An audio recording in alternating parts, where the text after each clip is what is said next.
See, you five are allowed to talk. There was a little bit in the last presentation, but not much, no? Not Yeah. much. So anyway, we are not going to be doing much anyway this time, because really his entire kind of relationship with kind of यार क्या हुआ है मेरे project को? Anyway, I'll just do it. Can you guys see the screen by any chance or no? Not yet, so maybe it will come. Not yet. Okay. I'll just do it once more. Wait. Share screen. Yeah. अभी दिख रहा है? Yes, yes. Yeah. Thanks, guys. So the Bengal Renaissance, right?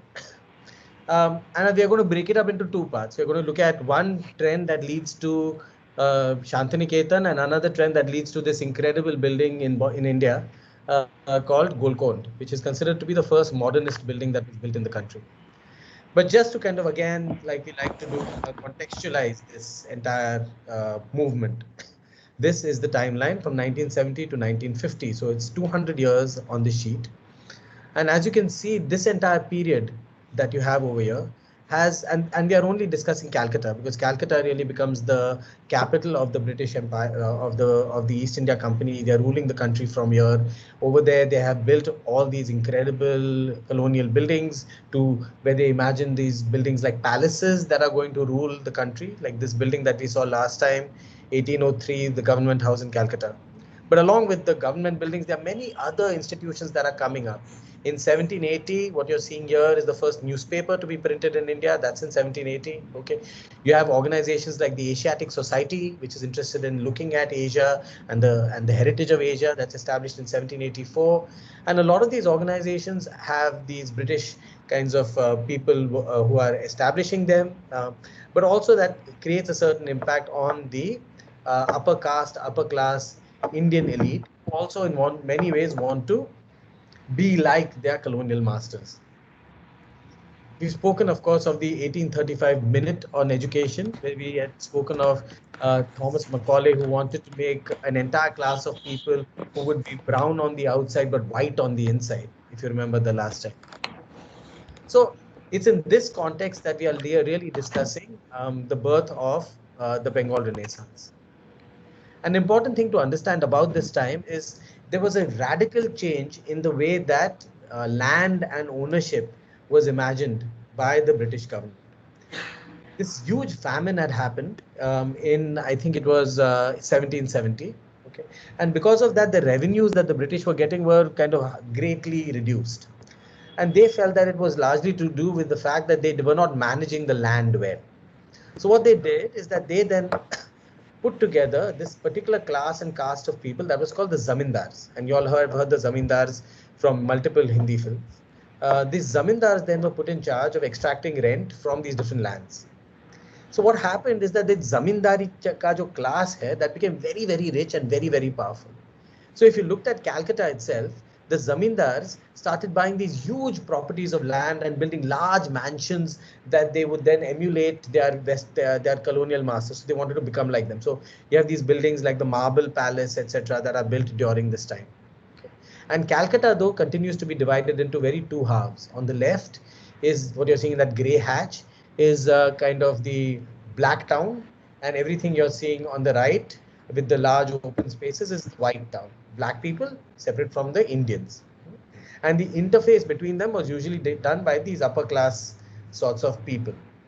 And that class of people becomes very important for the Bengal Renaissance, because that class of people now is learning about westernized imaginations of freedom, equality, etc. And then they are looking back at their own histories and saying, Aila, ye sab hai, but look at my history. Why don't I have a history where we are discussing the idea of women's liberation? Why don't I have a history where, and then that becomes really part of the reason why the Bengal Renaissance takes hold in Calcutta. I'm going to skip many parts of the presentation that I otherwise make, because I think we don't have that much time and I don't want to overburden you with information. Okay. So we'll jump directly into this particular kind of moment.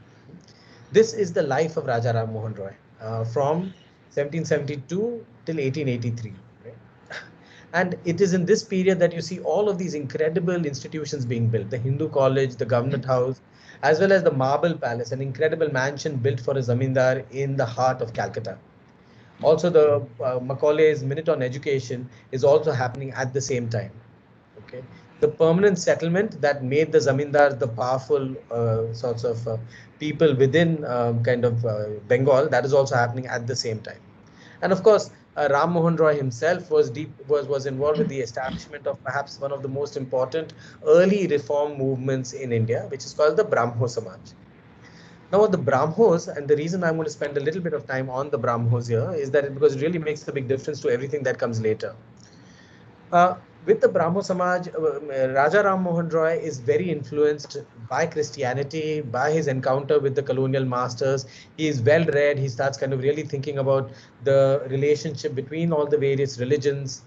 And one thing that he kind of realizes is that it's in Christianity and in Islam that there is this idea of the one God, as against in India, which is broken up into many, many, many tiny, let's say, mini sorts of sects. So he really starts saying that actually that is not true in India. In India, if you kind of skip all the stuff that happened in between and you go back to the Vedas, over there you'll find that there is this idea of one God. There is this idea of the God without form. There is no idol worship. There's a formless imagination of God that's there. And automatically through that, he starts thinking about the institutions of Hinduism like caste and widow remarriage and starts really criticizing them, really tries to come up with a new imagination for that. The Brahmos, in some sense, become almost a new religion, if you want to call it. They're a new imagination, which is with or within the fold of Hinduism. Okay. This is an extremely powerful institution and builds kind of architectures also that are there within Calcutta even today. That try and kind of imagine these new architectures for a new form of worship. For example, this Brahmo temple has a large space in the middle for people to kind of listen to the scriptures together. This is very unlike any Hindu temple where scriptures are not recited in groups. They're recited by the Brahmin to a select few or to the God figure himself. Here you have the idea of the scripture being something that is read to everybody, a little like a church mass, right? So you can see the kind of influences are coming from Christianity and from Islam and kind of arriving upon Hinduism with a new sorts of thrust. Right? What happens with Ram Mohan Roy is that Ram Mohan Roy is, of course, only one figure. You have another entire family that then kind of is highly influenced by the Tagore, by the Brahmo movement. Okay, this is the family that is called the Tagores, and of course Rabindranath Tagore being the most famous of those. And the Tagores are deeply influenced by the Brahmo movement. In fact, the second, so Dwarkanath is the patriarch, the father, rich businessman, zamindar, lots of money, lots of land, and you'll see how that becomes part of what ends up becoming important for modern India. Okay. He has a son called Devendranath Tagore, who lives from 1817 to 1905. He actually is part of the group that is establishing the Brahmo Samaj along with Raja Ram Mohan Roy. So he's also arriving with very similar ideas like Ram Mohan Roy does. Okay, and it is his son that is, of course, Rabindranath Tagore. He's deeply involved with, therefore, the kind of ideology and the propagation of this particular new sect of Hinduism. This is Dwarkanath. Dwarkanath was, that was a trader, extremely rich, well-connected, well-traveled, international in outlook, very, very largely. This is his son. We've already spoken about the fact that he took over the Brahmo Samaj and was also part of, there's a newsletter called the Tattva Bodhini Patrika. He was the one that started it within the Brahmo Samaj. You can see this class of people now really thinking about spreading this this idea that they had of a pre-ritualistic Vedant influenced religion. And it is his son that is Rabindranath Tagore, and he's the figure that we'll be discussing a little bit more of. So let's look at Tagore's life. Tagore is born in 1861, dies in 1941. So an interesting period of his life. It spans the 2 centuries. If you look at this timeline that I've put here, you'll realize that actually he is busy traveling around the world. He's extremely well traveled. He's traveled all around India. He's traveled to America. He's traveled to Europe. He's traveled to Japan. He's traveled to China. He has lots of money, so he's able to do all of these things. He went to University College London to study, sat around for a year and said, yeah, that's not for me. In fact, Tagore never ever completed any formal education system. But yet, in 1901, he starts a school in Shantiniketan, and we'll be talking a little bit about Shantiniketan. The other important things that happened within his lifetime that are directly relevant to him is that in 1905, okay, this is a very important thing, Bengal, this idea of one Bengal was partitioned into two by the British. Eastern Muslim Bengal and a Western Hindu Bengal. And they did it for because they said, yeah, it's better to administer. It's just easier for us to do. But that led to an incredible amount of protests among especially upper caste and upper class Hindu intellectuals. They said that this is one Bengal, it has one history, how can we separate it? And there was a great deal of agitation for this. And then finally, the British had to rescind and kind of go back to kind of the idea of governing one Bengal. Yeah. And that's going to be important because we'll kind of arrive upon that moment again later on in this narrative that we are spinning for you today. Okay. But let's look at Tagore and all the various things he was up to in his life. Right.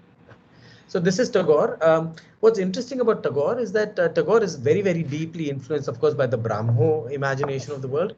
But he's also very, very deeply influenced by the idea of a romantic imagination of nature. He genuinely believes that that in nature there is the divine. That if the divine is manifested in the world, it happens within nature. So much of his work is very interested in looking at and discovering kind of beauty and truth within nature. And you'll see that in one of the poems that we'll read for you later on. The other thing about him is that he's genuinely international in nature. He's not one of those people who believes that we need to be Indian in a kind of closed way. He believes that we need to evolve an identity that is plural, that kind of looks at our own histories, that is able to kind of take the best from what is there around us, but yet be rooted to our particular context. He's particularly annoyed with people who claim themselves to be nationalists, because he sees nationalism as extremely closed and therefore regressive in nature. He's trying to talk about a patriotism that doesn't need to defend itself constantly against the other. Right? But his love of nature is most kind of famously seen in his poems, I think, and his songs. This is the Gitanjali, for which he won the Nobel Prize, and which he returned later on after the Jallianwala Bagh massacre. But if you, sorry, he returned the knighthood, not the Nobel Prize, my mistake. But if you read the poem on the left, you'll realize that the way that he's really talking about nature, the way he's talking about himself, the way that he's really dealing with the world is a sort of romantic kind of idea कि यार nature कितना beautiful है, nature कितना pure है, I'll find my truth there. Thou hast made me endless, such is thy pleasure. This frail vessel thou emptiest again and again and fillest it ever with fresh life. This little flute of a reed thou hast carried over the hills and dales and hast breathed through it melodies eternally new. At this immortal, so you can see this character moving in nature, hills and valleys, looking at it, feeling it, really kind of trying to get in touch with nature.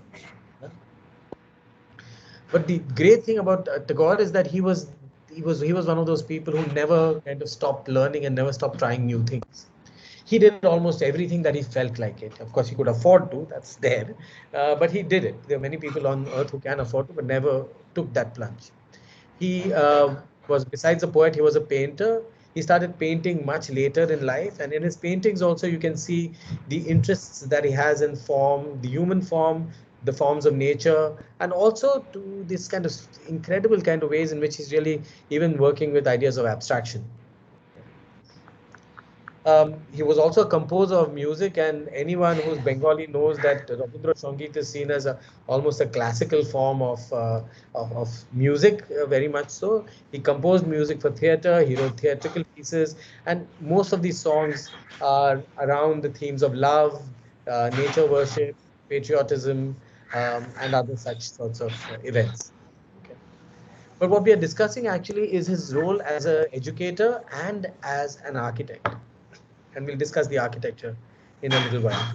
So the Tagore's own, so what you're seeing in the center of the screen here is Shantiniketan, is Calcutta. And up here to the northwest is a village that is called Bolpur, Shantiniketan. It is a place that the Tagore's owned a tremendous amount of land. Uh, and that then became the location where Tagore and his family set up an educational institution that became famously known as Shantiniketan. So this is a map of Shantiniketan. I mean, Google map. I'll just tell you what the 4 places are. We'll go over each of them separately.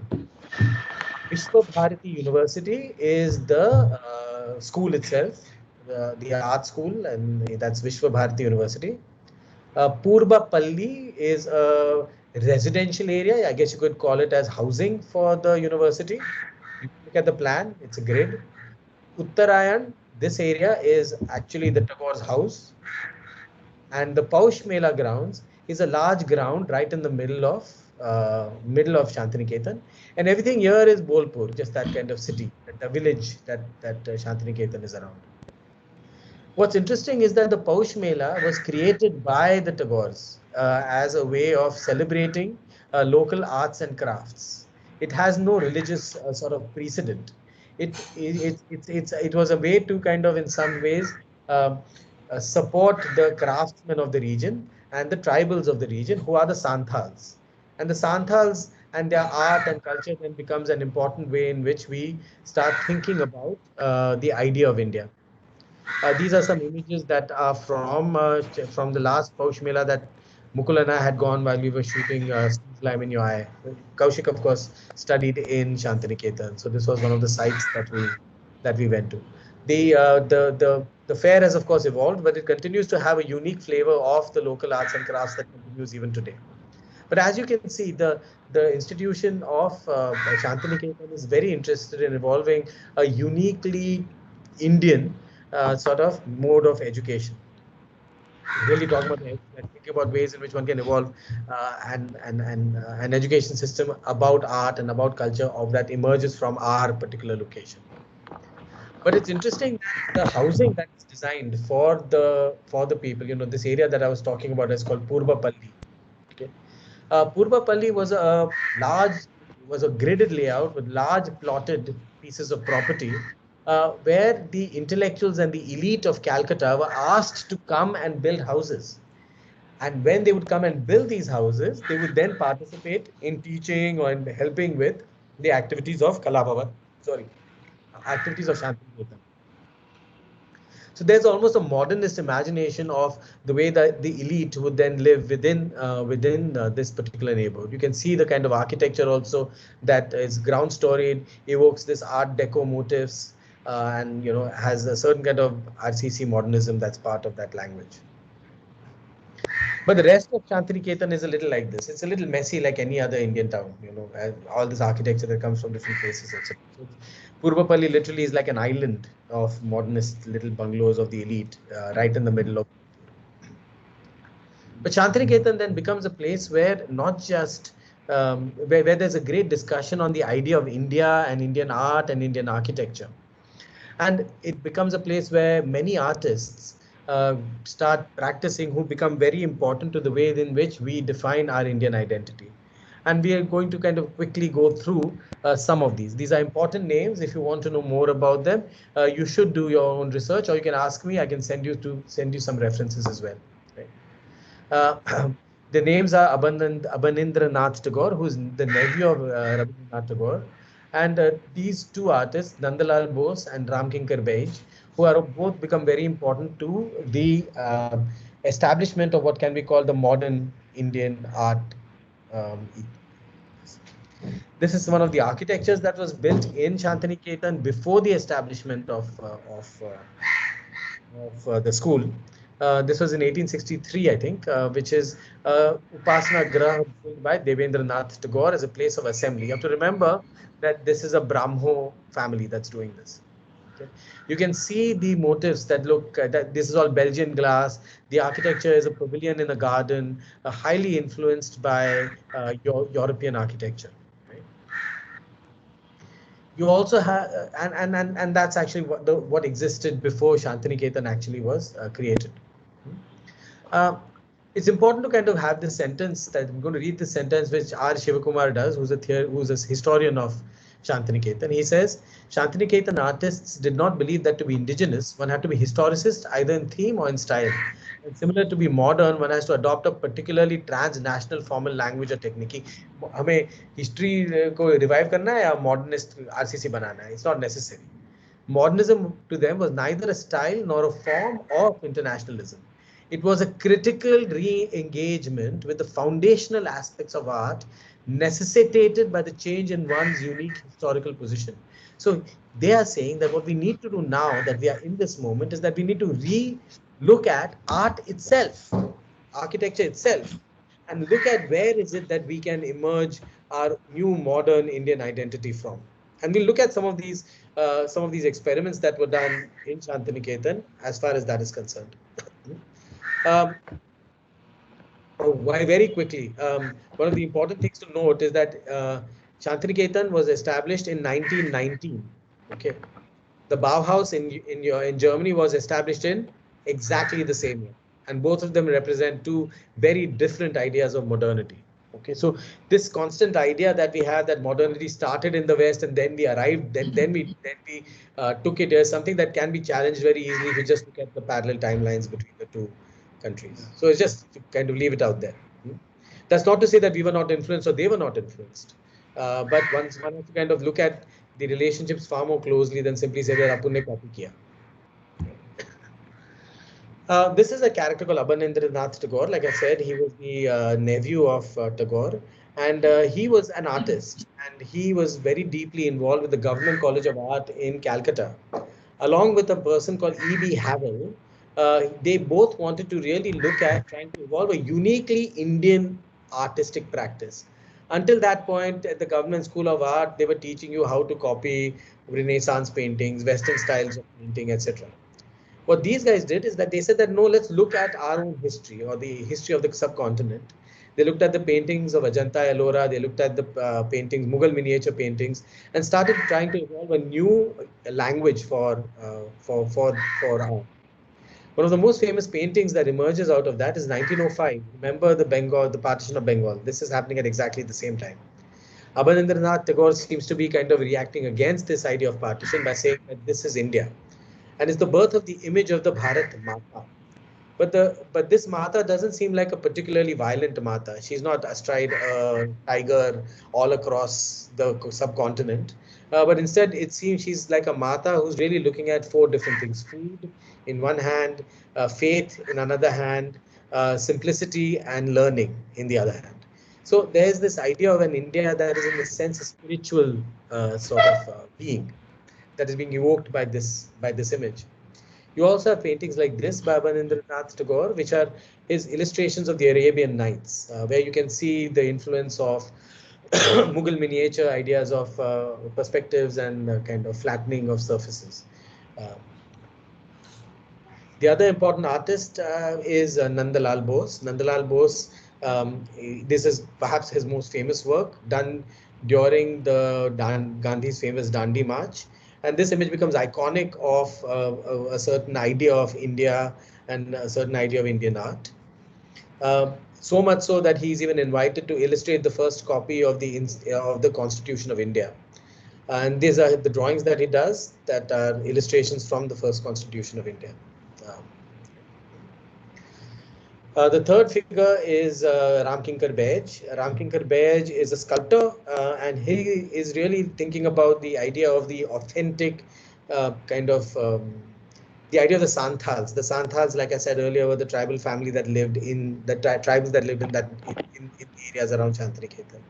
And these are sculptures by him. This is called Milkol. This is called Santhal family. But a character who's interesting for us, especially as architects, is this one who's called Binod Bihari. And Binod Bihari was a blind painter. And what Binod Bihari did is that he was really interested in the art of the mural. And what happens with murals is that the difference between art and architecture is problematized. That where is the line really drawn? Influenced by ideas that are coming from Ajanta again. You see there's a close relationship between art and architecture that is part of his work. This is one of his most famous works on a wall in a building called Hindi Bhavan in Shantiniketan. This is on medieval Indian saints. Just another image of it because I had it. But since we are talking architecture, maybe we should also think about what does this entire attitude mean for architecture. So if you walk in Shantiniketan, you'll come across these kinds of spaces. It's a space where you can see a seat and a little bench all the way around it. These are the classrooms of Shantiniketan. So there is automatically an evocation of a Gurukul in the way that in the way that it's imagined that ancient Indian kinds of learning happened. And the architecture, it kind of combines classrooms as well as these kinds of spaces together.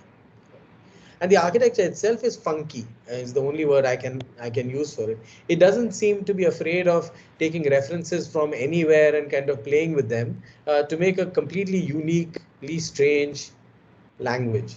Like this, for example, is like a column from maybe a kind of cave temple that's been displaced and placed as part of this building, which is called Pattha Bhavan. I don't know how they pronounce it in Bengali. But perhaps the most famous architecture of this time is within this campus is a building that's called Kalobadi or Black House. It's a building that's black. It's built in mud. Okay, so like the local Santhal building. So there's an evocation of the vernacular, but not a replication of the vernacular. And the entire surface is covered with these extraordinary kind of murals.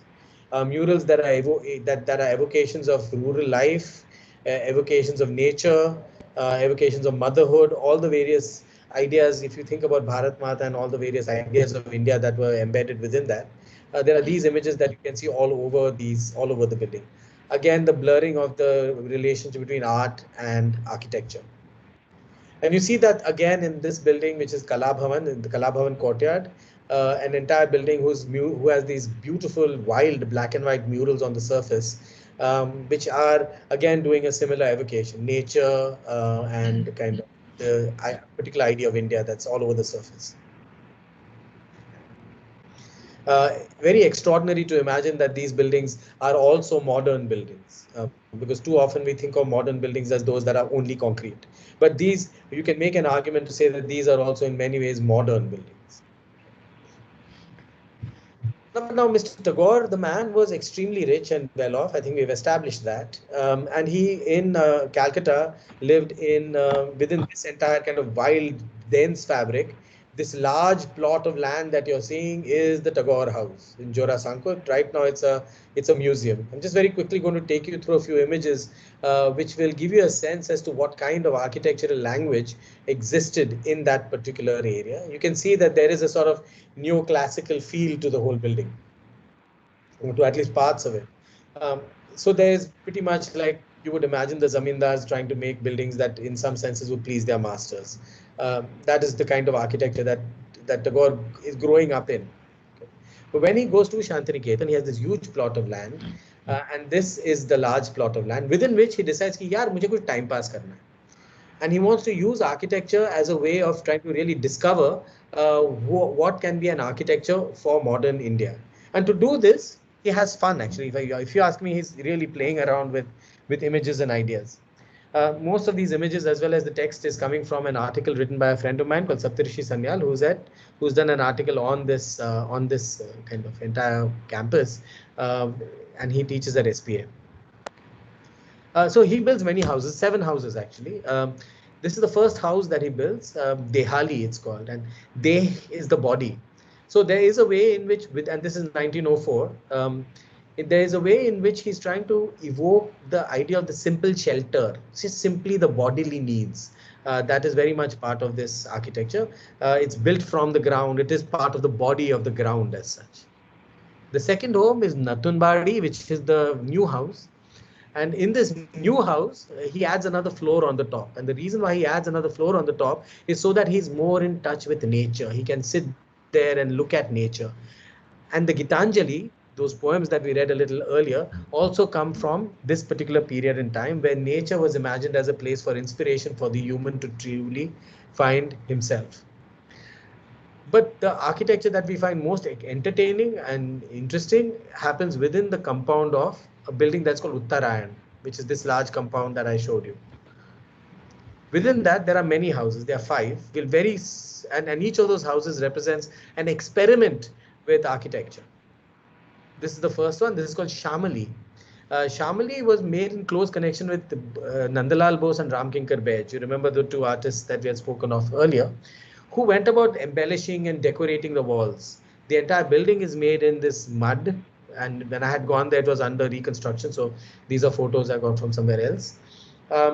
And you can see a direct reference to the Chaitya arch from kind of from Ajanta or from Karla or wherever or even Kanheri has some of them, I think. And you can see there's a direct reference to it in the making of the building. There's an attempt to, through the kind of taking of elements and to the reconfiguration of these elements, there's an attempt to start thinking about an Indian identity that emerges from the elements that come from this land.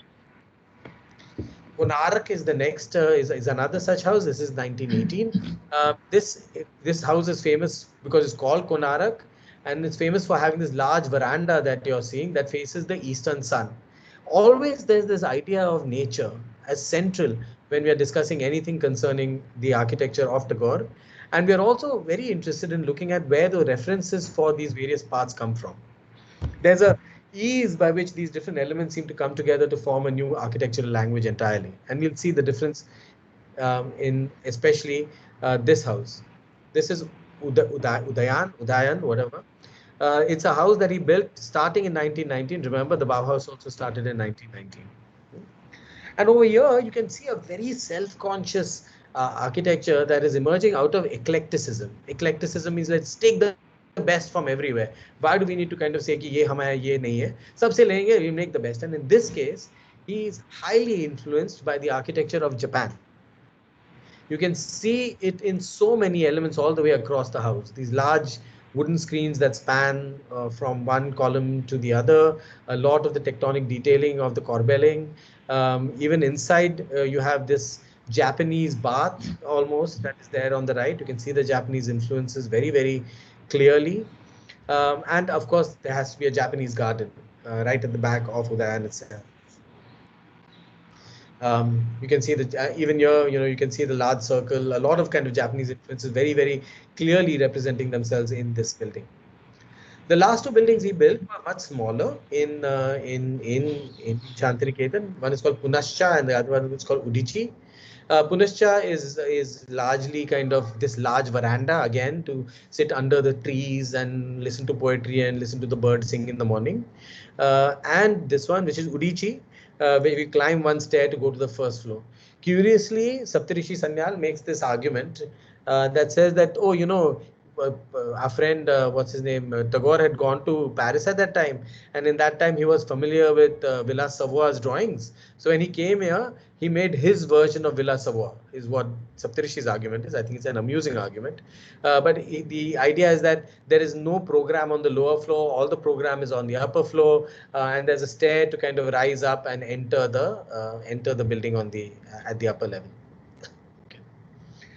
So this is one entire narrative of the Bengal Renaissance and its relationship with the architecture of Shantiniketan, an eclectic, playful sort of approach where a certain Indian identity is being constructed out of the taking of parts from different ways, different places.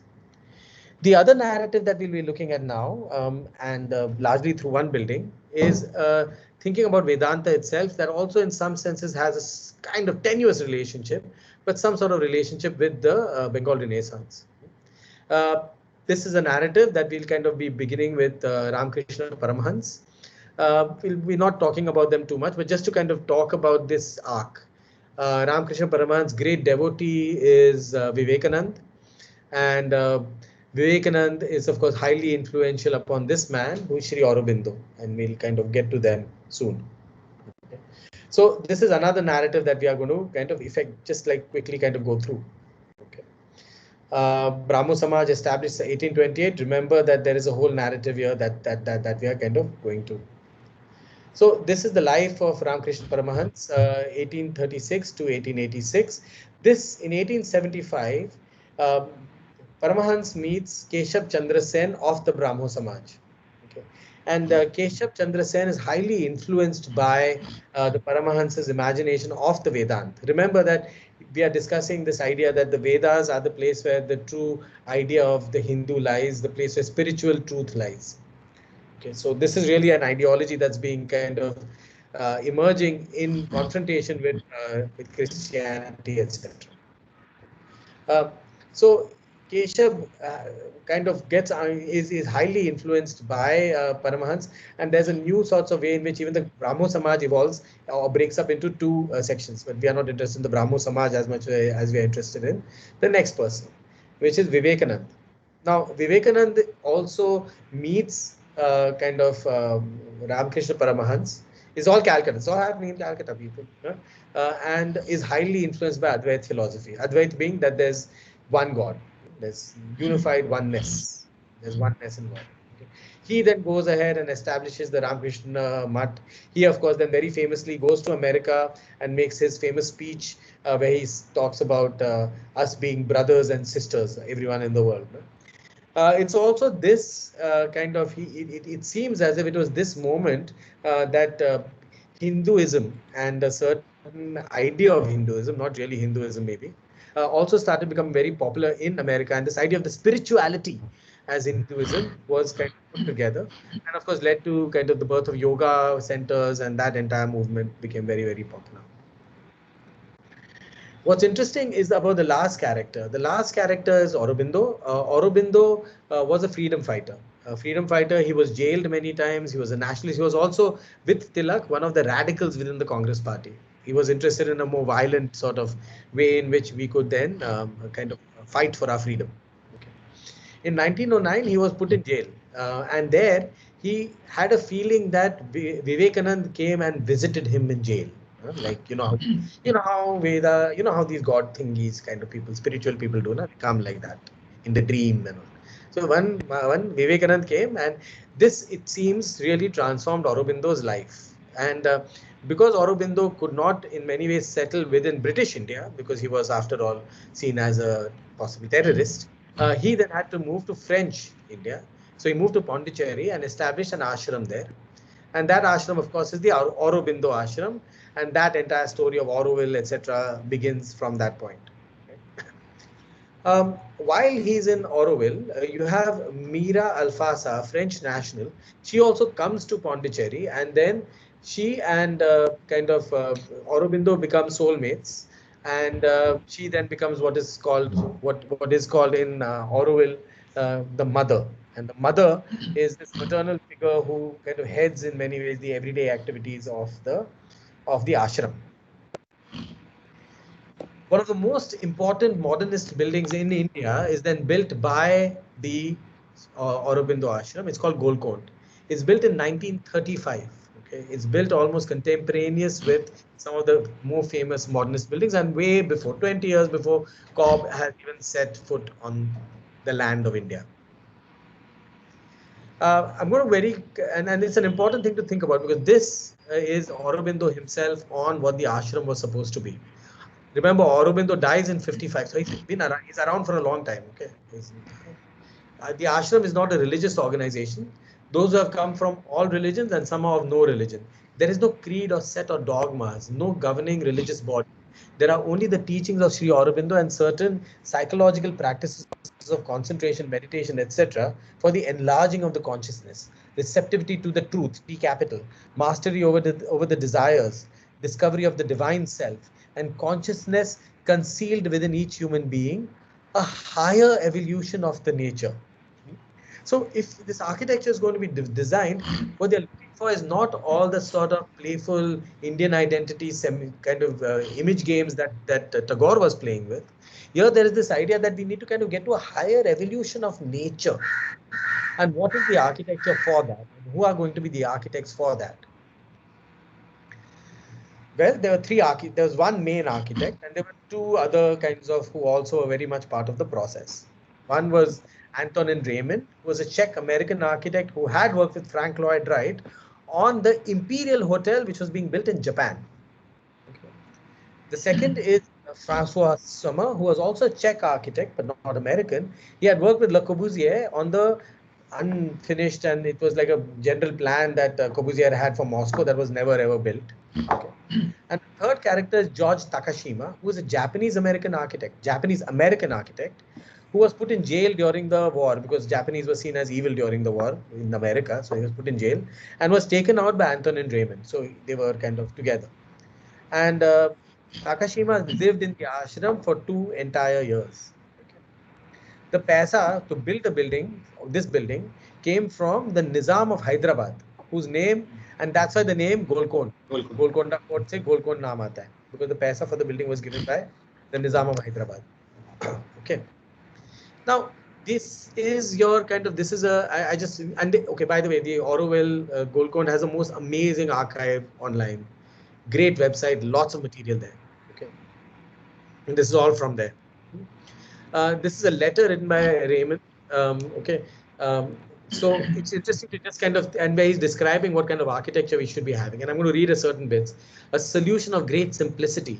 A modern architecture, we try to rediscover the prime values to respond directly to the physical and spiritual needs of man without going through the prejudices which have impeded us during all these last centuries. So very much a modernist sort of kind of desire. Similar to what you are doing in your philosophy, free of, first of all, of the free spirit, open as much as possible from preconceived ideas. Can see modernism right here, no? So it's interesting to think about Vedanta as a modernist imagination, no? Not something that we generally kind of try to put together. Because even in the Vedanta, there is a certain idea of emancipation that is embedded, a universality that is deeply embedded. Religion is evoked to do that, at least originally. Of course, that also gets corrupted by many different ways. Nothing will prevent us from profiting from the practical experience required in ancient buildings. He says, Purani buildings, we are not going to discard them, but we have pondered deeply on the lessons they have taught us. We have tried to translate them into the materials that the modern world has to offer. And the material that these guys decide to do, which is most dramatic at that time, is poured concrete. It's supposed to be the first such building in India. What's also interesting about this entire process is that the architect was not one who kind of was very separate from the client or the contractor. Because of the lack of funds and because of the fact of is that the mother was very deeply involved with almost every single decision that was made as far as this building was concerned. So there was this constant conversation. A lot of the devotees in the ashram were also part of the kind of construction crew of the building. So there was this constant need to constantly reduce costs to try and work with as minimum as possible of the resources, and that then becomes relevant to the making of the building. Like over here, there are 3 letters that I've kind of, some correspondence that I've put here. On one side, there is this idea of the dormitory and etc. that is being kind of spoke about. But on the right side, these 2 letters are very interesting.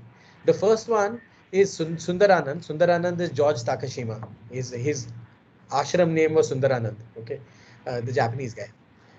He's asking mother, he's giving mother all kinds of details about kitna timing ko mix karna hai, ledge mein ye formwork chahiye, ye wood chahiye, and mother is giving him responses ki haan ye kar, haan wo kar.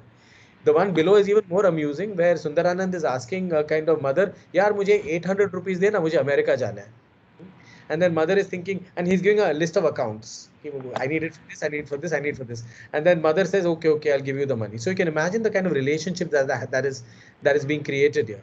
This architect that is working on it is literally a disciple. This is the building that emerges. These are kind of older photographs of Golconda. It's a stunning kind of modernist building.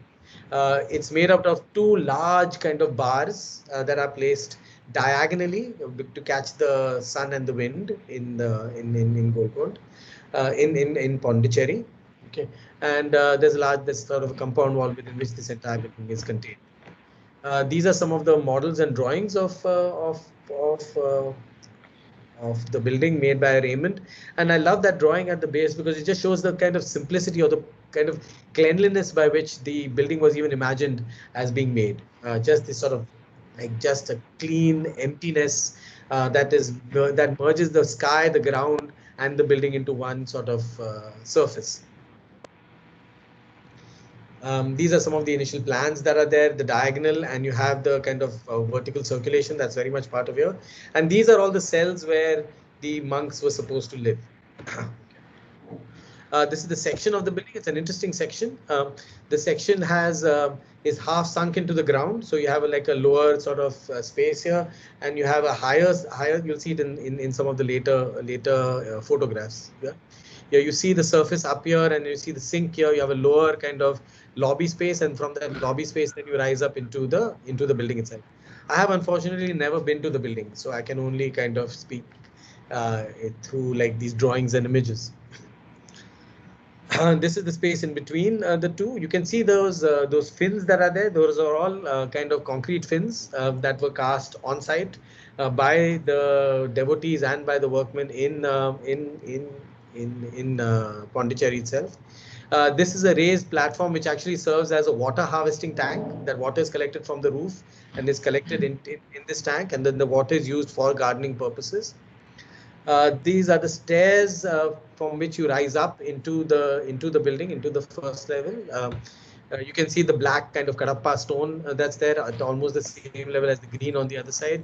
The Japanese influences also can be seen in the design of some of the pavilions and in the garden itself.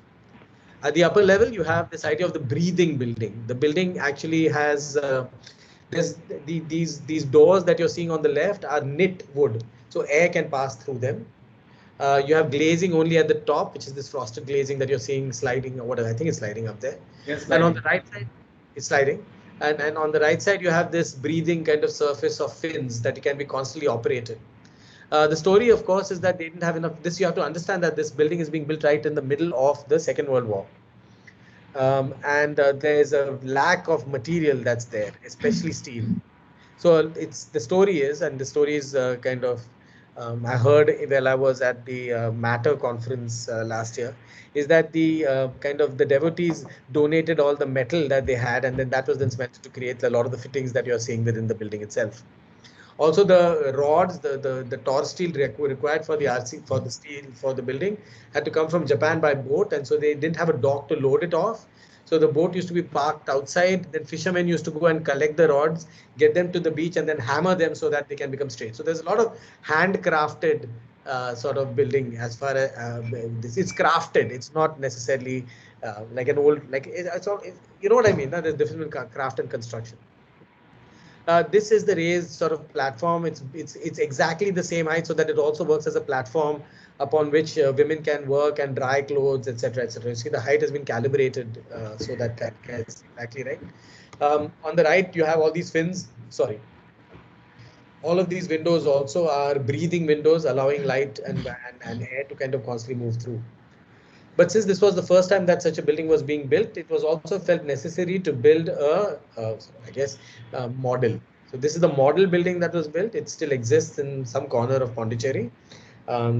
And they did all the experiments that they could before they went to the final kind of building. These are some images of that model. As you can see, this is all the construction details, the formwork kind of being put together. All of this is drawn on site, given to people, and then these are then used to kind of develop the formwork for the building. The interiors are very, very simple. Takashima was primarily a furniture designer, so a lot of the furniture is designed by George Takashima. You can see the monk-ish like interiors, simple plastered walls, simple walls, exposed RCC. That's part of the building. These are the fins at the lower level. You can see the raised garden, the Japanese little element, that lantern-ish thing that you're seeing up there. And these are the windows that are pivoted to kind of allow light and air in. The roof is a double roof. You have these terracotta sort of, I guess, vaults that are there above, and below that is the real roof. It of course allows the floors to stay relatively cool, because this building is completely naturally ventilated. So it becomes very important to keep out the heat.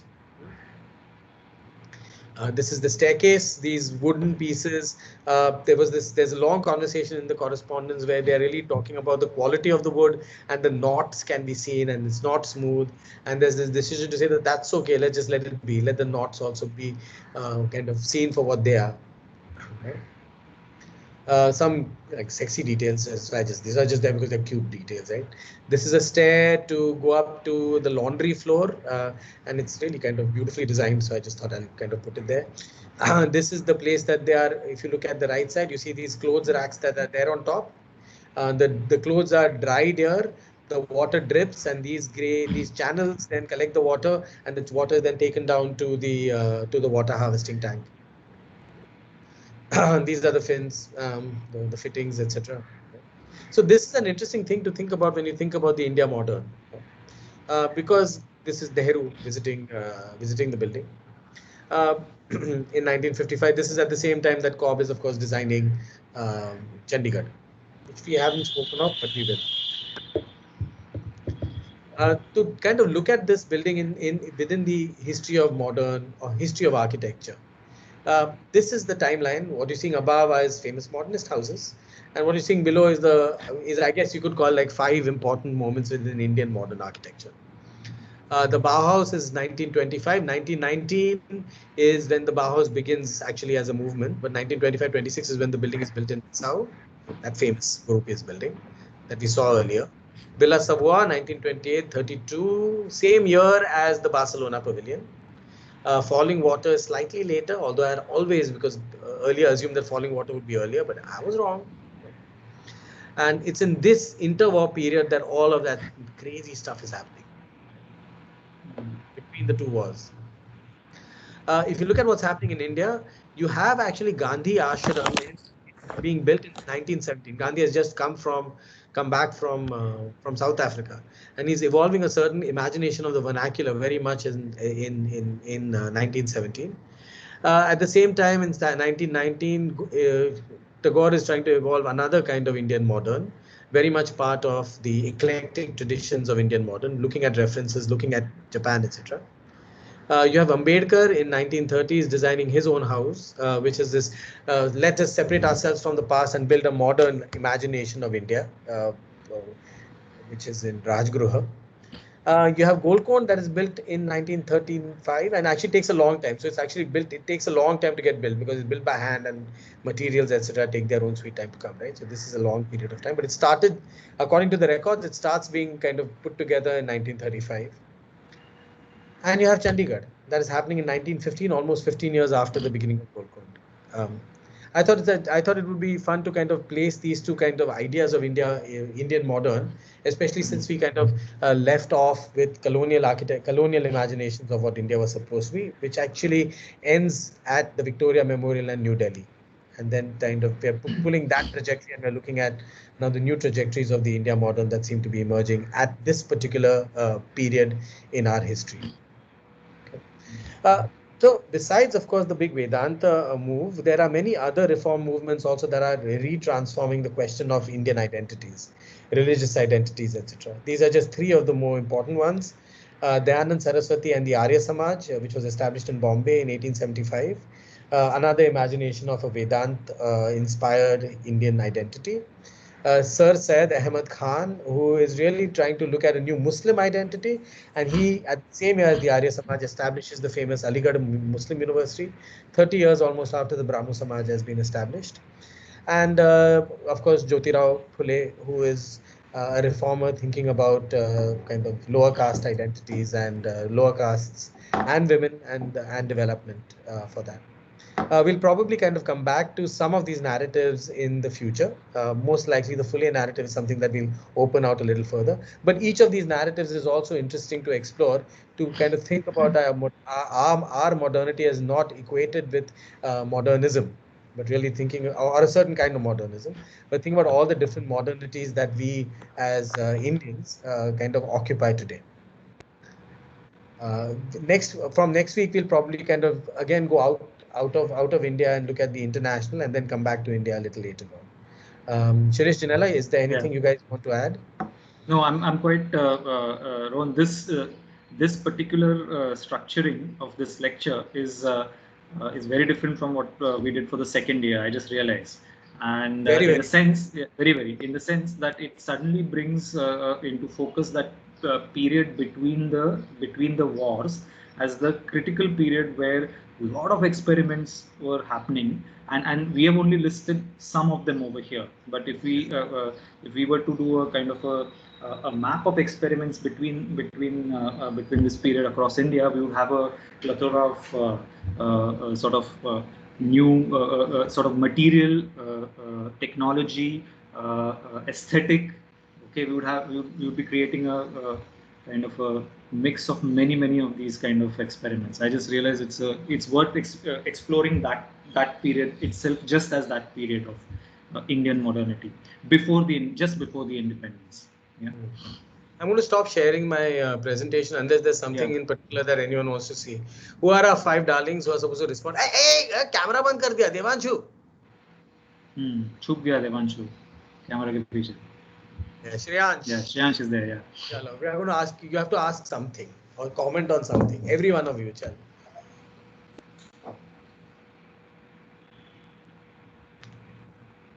Shreyansh, you're going to start with you. Shreyansh, Shreyansh, you're mute. Yeah, I'm thinking. I don't know. And I can see God behind you, Hanumanji. No, that's Swaminarayan. Swaminarayan? Which Swaminarayan is that? Huh? Which Swaminarayan is that? I mean, I don't know. Tell me now. That's the God's name only, Swaminarayan. Do you know anything more about him besides Swaminarayan?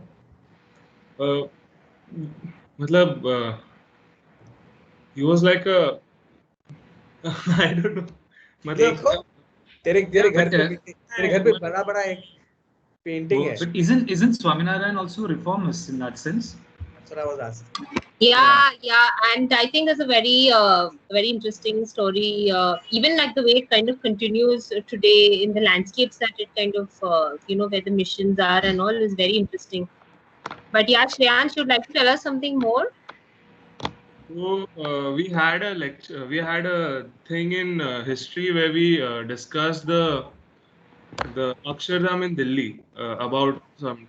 So there was a thing about moral middle class and the rise of the moral middle class as a class that thinks that it's okay to actually use up resources under a religious banner, something like that. So that time I didn't say it, but so there are like 2 classes of Swaminarayan. There is the old temple and the new temple, and mostly whichever. So the old temple is the 6 original temples in Gujarat. So that were built by Swaminarayan himself. So the other temples that are like very big and all those, the Akshardham as well. And there are various gurukuls in all over Gujarat and also in Mumbai and in Nasik and all the places. Those are like the new temple group of Swaminarayan who like are very expansion prone. Like they want to expand, have as many temples and have big ashrams and all those. And the old temple people are sticking to the old 6 temples. And there's some, I think, lawsuit also about who should have the ownership of the temples, because there's a descendant of Swaminarayan, the 8th or 9th descendant of Swaminarayan, who is the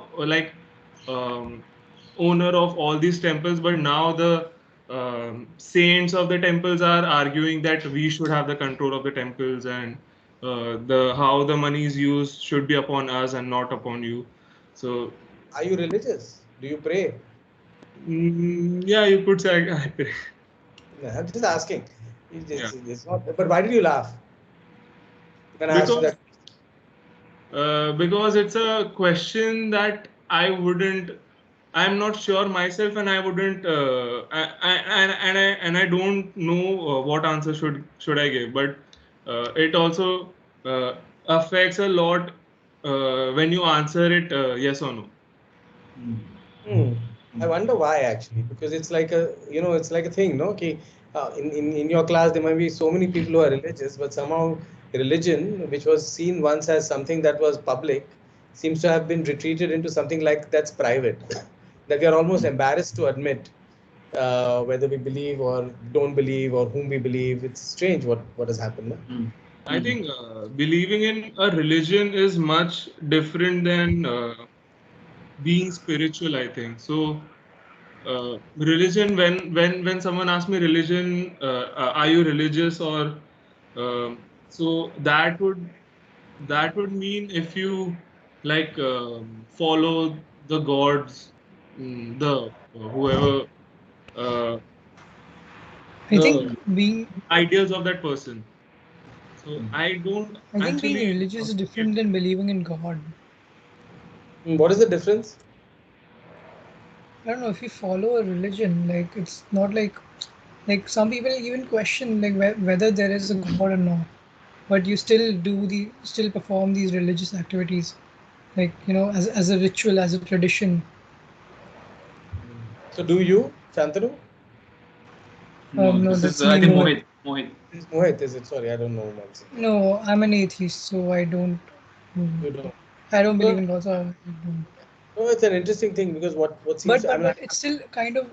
I'm sorry, I'm interrupting, but it's no, no. still interesting. Like whenever we have Ganpati at home, so like I do like these uh, bhajans and all, which I have some of them memorized, and they still they spread this sort of energy around. I don't know how to explain it, but it feels nice though. Hmm. Even though I don't actually believe in God, I don't believe that it's going somewhere, Hmm. but yeah, it feels nice to do it sometimes. No, the reason I'm asking these questions is because these same sorts of ideas of you have to kind of imagine yourself in kind of mid 19th century India, and start thinking about ki your because we all have a sense of pride and we all want to belong to community, and we all want to in that sense be able to express our community, and also have a certain side of embarrassment also about who we are. Na? Zara ki yaar, yeah, I'm not very happy with this part of myself. There's that whole kind of complicated relationship that we have with ourselves, with whom we want to be. Hmm?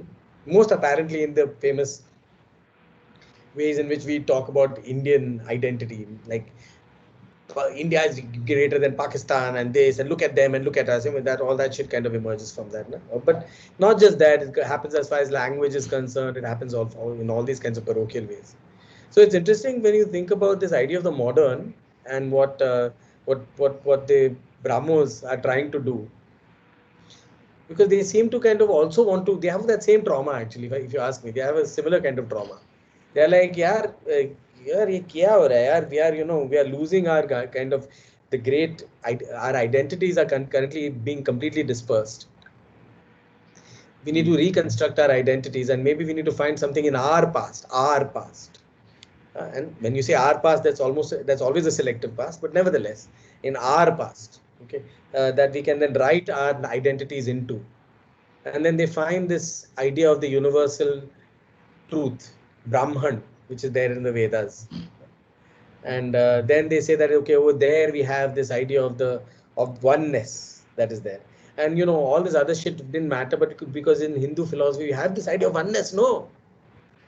So then they kind of capture that, and then they are trying to, in that sense, evolve an identity on the basis of that. I think it's a human thing. It's not one or the other. What I find interesting is that in the architectures that emerge out of both of these tendencies, there are two very different stories. One is the story where, in the Shantiniketan thing, there is very clearly an engagement with the surface. We are interested in the way that things are read, the way that things are seen. Okay, we believe in symbols, we believe in images, we believe that images can in some way communicate things. We want to communicate to people, for God's sake. Okay, that's what. So they are very interested in surfaces, elements, stories. They are interested in languages. Well, what seems to happen with Vedant is that there is a denial of language. कि यार language नहीं चाहिए, language सब ये है, वो सब religion, sorry, practice होता है, language practice होता है. तो अपन क्या करेगा ना, we'll go for spiritual. Some place we'll kind of erase all image, all identity, and we'll try in some way immerse ourselves in the truth of the universe, the truth of oneness, the truth of architecture. And if you guys remember, I think we did speak about Mies van der Rohe, didn't we, in this class a little earlier? Did we or did we not? Yeah, we did. Yeah. So there was, and somehow it reminded me of that same modernist tendency to say कि यार ये through the spirit, through immersion within the world, you can achieve a deeper truth. And modern architecture, modernist architecture in this case, very clearly modernist architecture, certain style, becomes the vehicle through which one can achieve that sort of spiritual oneness with the universe. Yeah.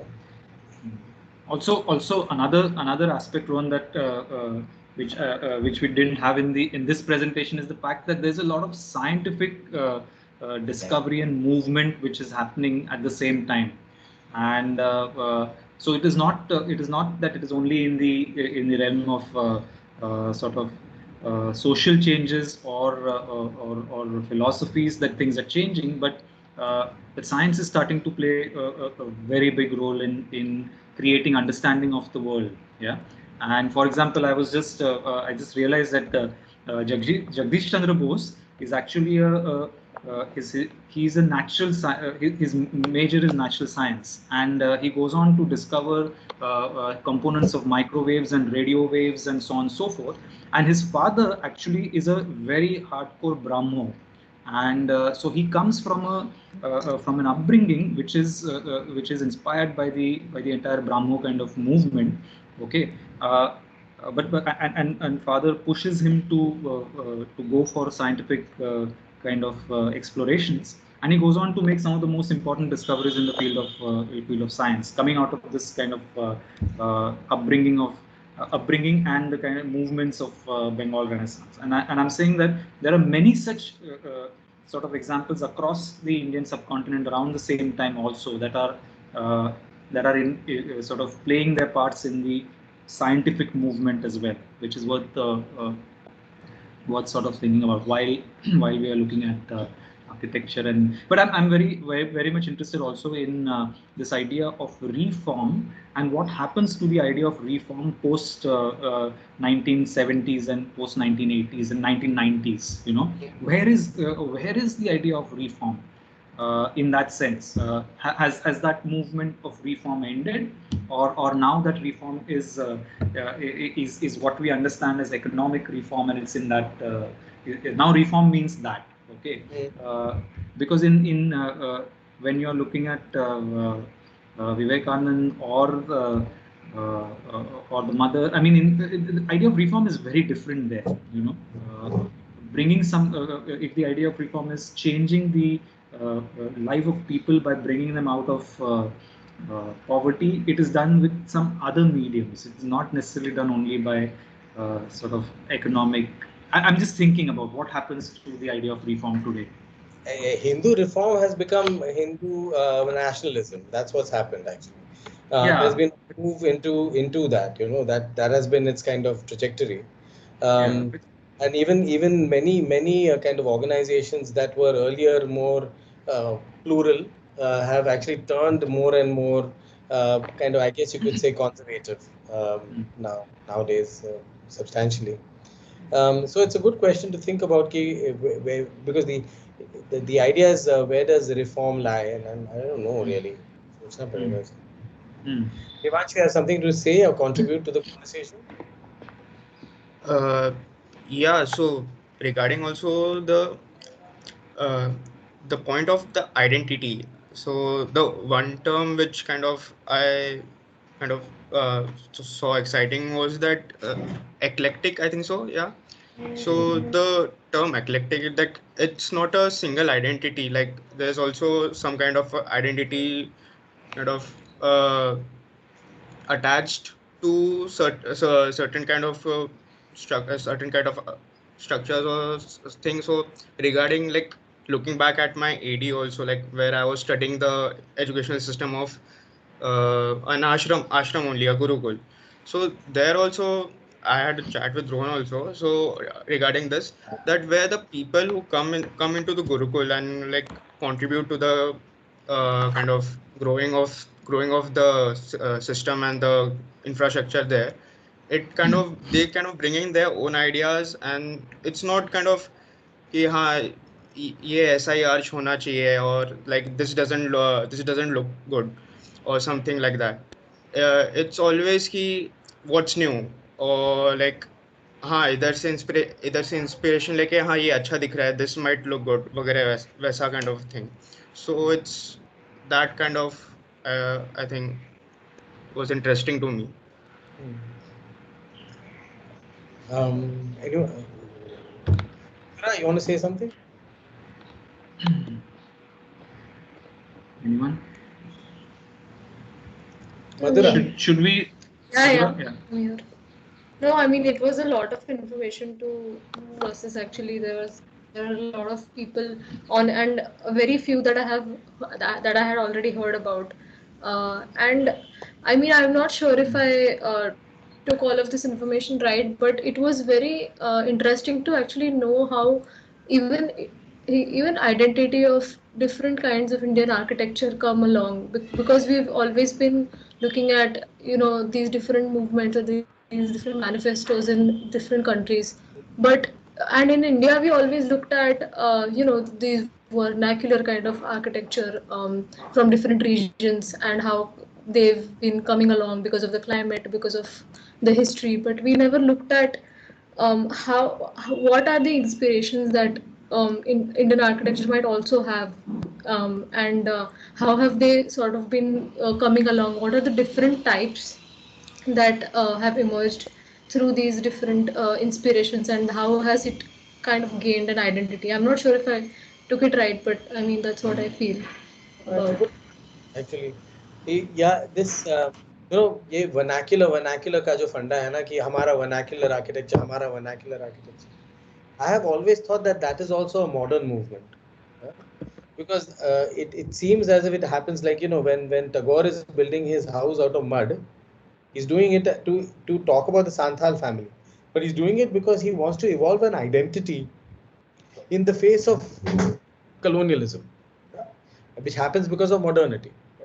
Otherwise, there's no reason for him to start thinking about building in mud and all. हमारा Indian identity क्या है? वो question क्यों आया? वो question आया क्योंकि Indian identity was under threat, no? The Indian identity needed to be made. Why did Indian identity needed to be made? Because bloody hell, the British had this incredibly powerful juggernaut of transformation that arrived upon our shores, and they were like, holy shit, we have nothing of what? कुछ तो करना पड़ेगा ना? So it's then we say, okay, vernacular में ये है vernacular. So one has to be able to kind of place these ideas within kind of larger questions. I find it interesting because you brought up the idea of the vernacular as a pure thing. कि ये pure है, हमारा vernacular truthful है, हमारा vernacular अच्छा है, that idea. While Devanshu brought up the idea of the eclectic, which is to say, हाँ वहाँ पे भी अच्छा है, यहाँ से भी अच्छा है, तो मैं क्या करूंगा ना, मैं ना बाजू में बैठ कर ना ऐसे डिसाइड करूंगा कि मैं यहाँ से भी अच्छा लूंगा, वहां से भी अच्छा लूंगा और कुछ करेंगे. A little more free. इतना इतना इतना kind of tight ass नहीं है. जहाँ से आएगा वहां से अच्छा है हम लेंगे.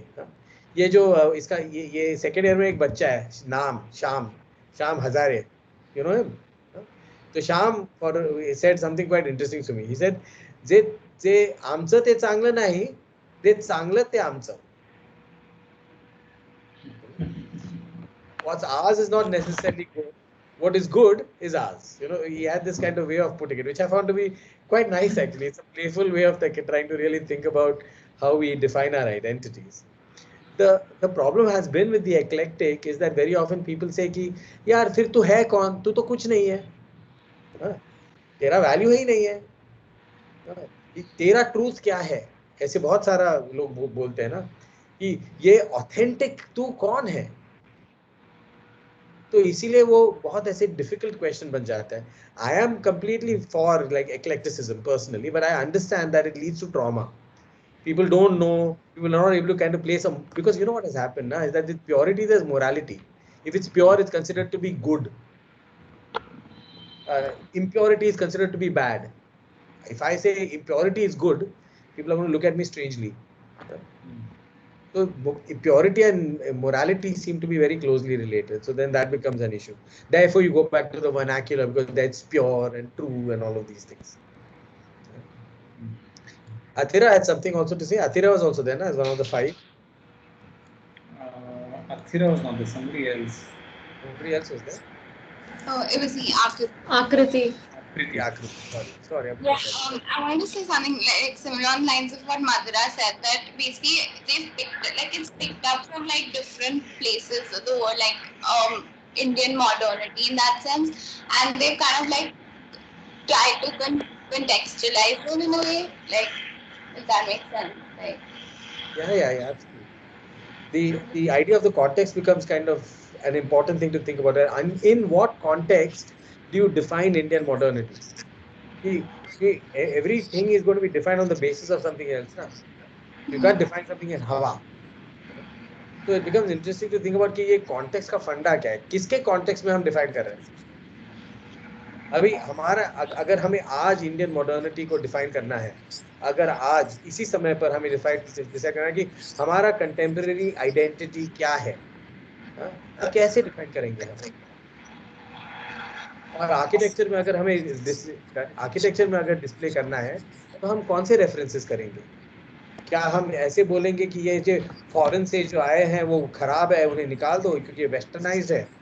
लेकिन अभी हम तो अंग्रेजी में बात कर रहे थे और हम जूम पर बात कर रहे हैं ना, सॉरी टीम्स पर बात कर रहे हैं. So at what point do you say that this is Indian and that is Western, and especially in today's world? These are kind of really complicated questions that we need to really ask ourselves. So let's ask Akshit. Akshit, you're a first class chair. We put you on the line right at the beginning. Anything you want to ask or say, my friend? No, actually, I just was thinking of the what Devanshu said, that the thing which he said, that the things which are good from our city, like our background, and the things which are good from the others. Yeah, it's also a right point. But what the Madhura said, like the thing which is which comes from an origin, like whatever it comes from the starting, it built, and then so if all will be thinking like. Both are right at their points, but yeah, I think as a Madhura was like if like everyone will think like Devanshu, like yeah, we will take this. So one day I don't think that the new things will come or new thing will originate or generate. Like of course, like there will not be any new one to be introduced afterwards, I think. The question, of course, is that what is so great about being new? What? नया क्यों चाहिए? Right, actually one day everyone will be bored. I think even if we are bored with something, if we have a phone or whatever if we have, like one day we are bored of something, like okay, ab ho gaya iska, just we want a new thing. Even architecture should be entertainment then. No. No, but you're right. No, I'm asking these questions because they're very important questions. You are absolutely right. This idea of newness. Why do we value that something should be new to be good? It's a good question. It's not. We very often we take it for granted कि नया है तो अच्छा है. लेकिन ये आया कहाँ से? ये particular idea कि नया है तो अच्छा है. ऐसे क्यों नहीं अभी है, चल रहा है, रहने देना, कुछ दूसरा उस पैसे के साथ दूसरा और कुछ कर सकते हैं. अभी चल रहा है तो चलने दे. नहीं नया चाहिए. क्यों चाहिए? That's a good question. I mean, it's not an easy answer. It is a very particularly modern idea that if it's new, it's good. That newness automatically signifies transformation. It signifies some sort of change, and change is a good thing. Okay, why is change a good thing? Rohan, but why should architecture not be entertaining? I have no problem. I didn't say I love happy architecture. Come on, I'm very no. Happy. It should be. I mean, entertaining, right? I mean, there has to be. Right. Right. Yeah. Well, let's see the comments. I think people have given some comments on the text. Yeah, there is a lot of comments. There's Mohit, I think, first. Oh, no, yeah, Vidisha. No, first is Vidisha, who says even Jagdish Chandra Bose's students, namely Satyendra Bose, Meghnath Saha, amongst others, go on to make famous discoveries. Satyendra Bose went to make collaborations with Einstein. Mohit says we can't assume that Brahmo Bringing was linked to those scientific discoveries, because then it's about privileges inherited, especially during those times when oppressed had no voice, no resources.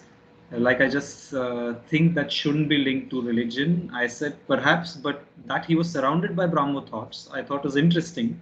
And I thought that, I mean, I don't think he denied or neither did he submit to it. So, but I have not done further readings on it. So I don't know exactly. And then that is why Vidisha says that I mentioned Meghnad Saha, because he did not belong to the Brahmo sect at all. You know, but, he was in fact you know, one, but he was Jagdish Chandra Bose's student, nonetheless, through the Calcutta science that he had set up. I thought. I think this Yeah, is a he very was kind of, a student. Yeah. I think this is an interesting kind of question, and that's kind of really the problem with our modernity.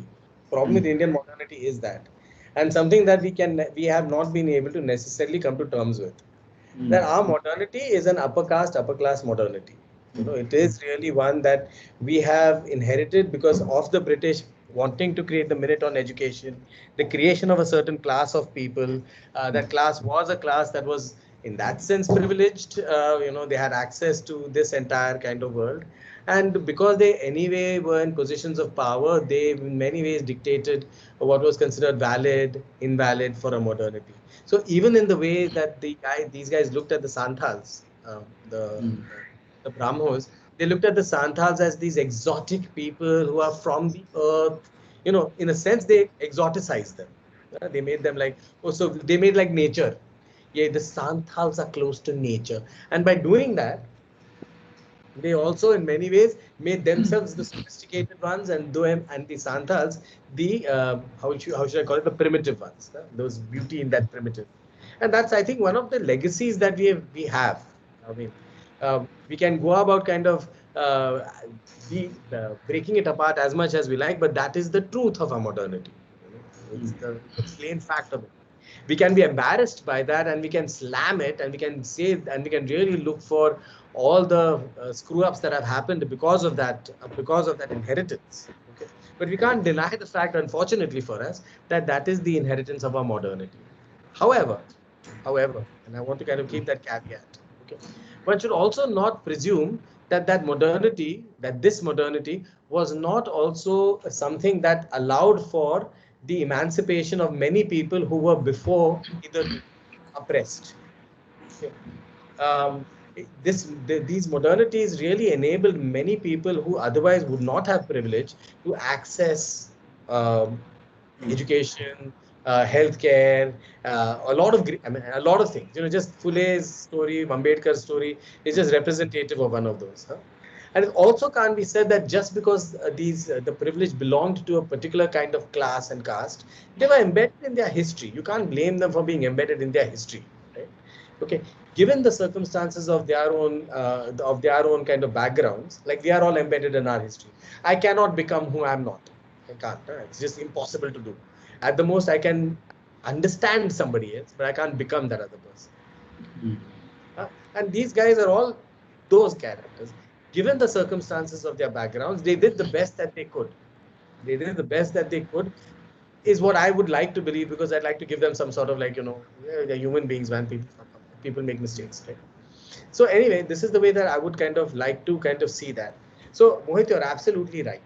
They are all belong to a privileged class. They all come from a certain kind of upbringing.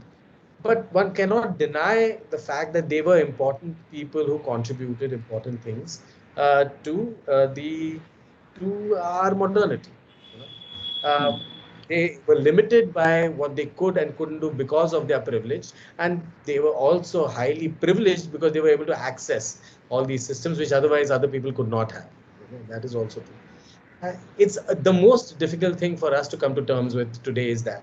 And what I find, especially with a lot of these kids who are so woke nowadays, you know, everyone's so woke, is that they very often do not necessarily, they're not able to see that. They're not able to see that their own kind of, their own position is so deeply embedded in the same systems of repression and power that they are currently critiquing. It's an interesting thing. Hello? I understand that problem. It's a difficult problem to kind of come to terms with. Yes, who's next? Nobody was saying something. Yeah, I'm thinking about in Tagore's case, like he believed in in international, and like the scale was a bit zoomed out, and not oriented to nation. But then they went back to the Mughal paintings, and the Ajanta and Ellora paintings. Like there's a it is like also moving further, not believing in nation, and but going back to your culture and finding, like, rediscovering things. I'm thinking about it. No, that's a good quote. But there is a certain idea of a nation. Na? He's against nationalism. He's not against the nation. He's against this kind of idea that our nation is better than your nation. Understand? He's not trying to say "Apuna, tumhare se better hai." Understand? He's saying that we have an identity that needs to be kind of respectful of our own past, and we need to kind of find out what that is and evoke it. But that does not mean that people in Iran are inferior. Okay. Which is what nationalism very often does, and he's talking at a time, of course, when you have that kind of nationalism on the rise, very much so in kind of Nazi Germany, very much as one of the stories. No? So you have to try and understand the scales of the conversation and the context of the conversation also. But yeah, there is this idea of trying to build a kind of idea of a nation that is not steeped in hatred, if you want to put it that way. Yeah, and also about the second example, like how the monks, they were trying to connect spirituality and moving forward, like innovation in some way, where they made that Golconda building. Yeah. Yeah, that's an interesting building. I've never been there. Shirish, have you been to Golconda? Yeah, I have been. I've been only on the lower floor, but they wouldn't allow us to go upper. But yeah, but you know what is strange is the building seems so open when you're looking at the photographs. But those walls that are built around, actually you can't even notice that the building is there now with all the greenery which is grown. Okay, you can't really, and the walls are very high walls. Okay. Otherwise, in that particular quadrant of Pondicherry, the building was always built to the edge. So you had a very different kind of suddenly the wall comes up and you're walking along the wall, and only that little opening sort of gives you a peek into the gold cone. And I mean, it required permission and things like that. But we could go at least on the lower floor. It's quite phenomenal. The lower floor, the dip that goes down. Yeah, it looks stunning. Yeah, it's quite, and climatically, it's like sensational. The change that you experience the minute you're inside is quite something. Yeah, I mean, all the detailing and everything, what you see in the photographs, and the joy of or the entertainment of the detail is very much there. There's no entertainment, joy and entertainment are different things. Okay. हाँ, मतलब spiritual भी है और spiritual भी है और seductive भी है, दोनों है उसमें. I like entertainment and I like joy, so it's important. It offers both. One of the things I find to be useful is to try and enjoy as many things as possible, rather than get sit on judgment on them. Yeah. Fun. Life becomes better. I mean, we didn't really show other buildings in Auroville now. I mean, which are like experiments of we'll come there. Many, which is also in many ways the extension of how do you live, how do you build, what do you build with, all those questions. Anyway, so is there anyone else going to say something? So okay, Jin, should we leave them with a question? Yes, we should. Yeah, we should. Okay, so you want to type or wait a second. So we've been. Did we speak to your class about the question that we thought we put together so that you can respond on your blogs? And so the question this time is around the Bengal Renaissance, and we thought we could discuss the idea of the Renaissance through the institutions particularly related to the Bengal Renaissance.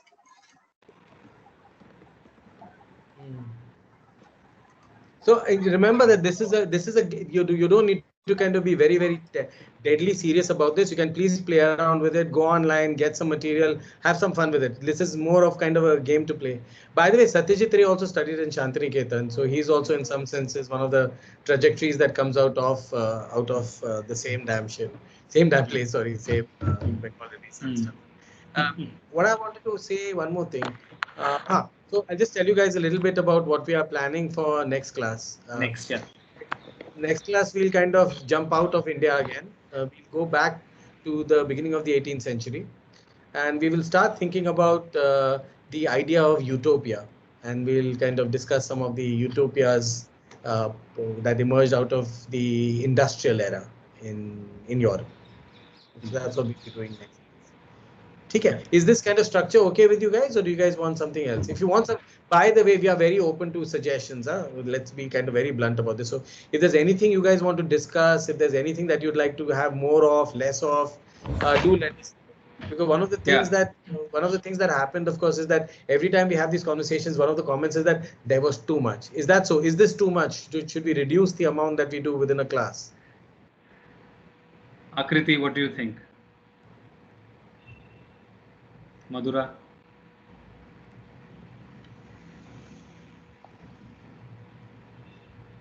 Can't hear. We can choose to do just one building and one idea, and that's all. Yeah, go ahead, Akriti. I think the amount is fine. It just takes us some time to process all of it together. Okay. That's fine. I can understand that. We should continue with the amount, though. I can understand that, like, it'll take time. We want you to respond. I understand that it's like this, when I go for a film screening, and you have this idea that you watch a film, and immediately the director comes in front of you and says, "Acha, abhi question पूछो." And I'm like, "यार, मैंने अभी तक मुझे पूरा film समझा ही नहीं, मैं क्या पूछूं?" That happens. I understand that. So usually, what I do in a situation like this, I take one idea that I thought that struck me, one idea. And I kind of just ask that one idea, and wait for the whole thing to kind of fall into place over time. It takes a day or so for the whole thing to fall into place sometimes. And sometimes it never does, which is also possible. But, so usually what I do is I just pick that one, because very often, I'm asked to be part of Q&As, You have to ask a question after some damn thing. And you're like, half of the time you're not even listening to them. You're saying, "Ab main kya puchu?" is in your head. Okay. Right. So then what I do is I pick one thing. So then I'm like, "Acha, mera to set. Ek question to aa gaya na, uske baad ek lete." That's what I do. So let's kind of, so should we continue with the vastness, or should we focus on the specific? That is the question. Ron, another thing is that should we, after one or two of these, should we interject it with a kind of a movie and then a response kind of a session? Because where we watch it, where everyone watches it in their time, and we are here, all of us, to discuss. Don't you find this perspective amazing? Sorry, Shirish. Don't you think it's amazing what you can do with that? You see what I can do. See. Deadly. I just did this. I'm like, holy shit, those are my hands. I was like, wow, what a lens. Yeah, damn cool.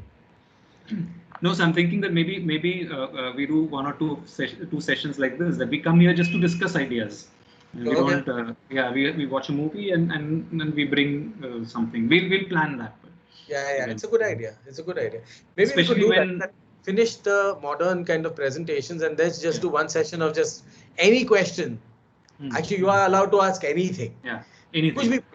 Like we have done this with some classes. You classes we never taught. We used to go into class and say, "Okay, abhi pucho," and they used to ask all kinds of shit, personal questions and political questions and all. And we used to kind of have a fun having a conversation around architecture through that. That was great too. We'll do that.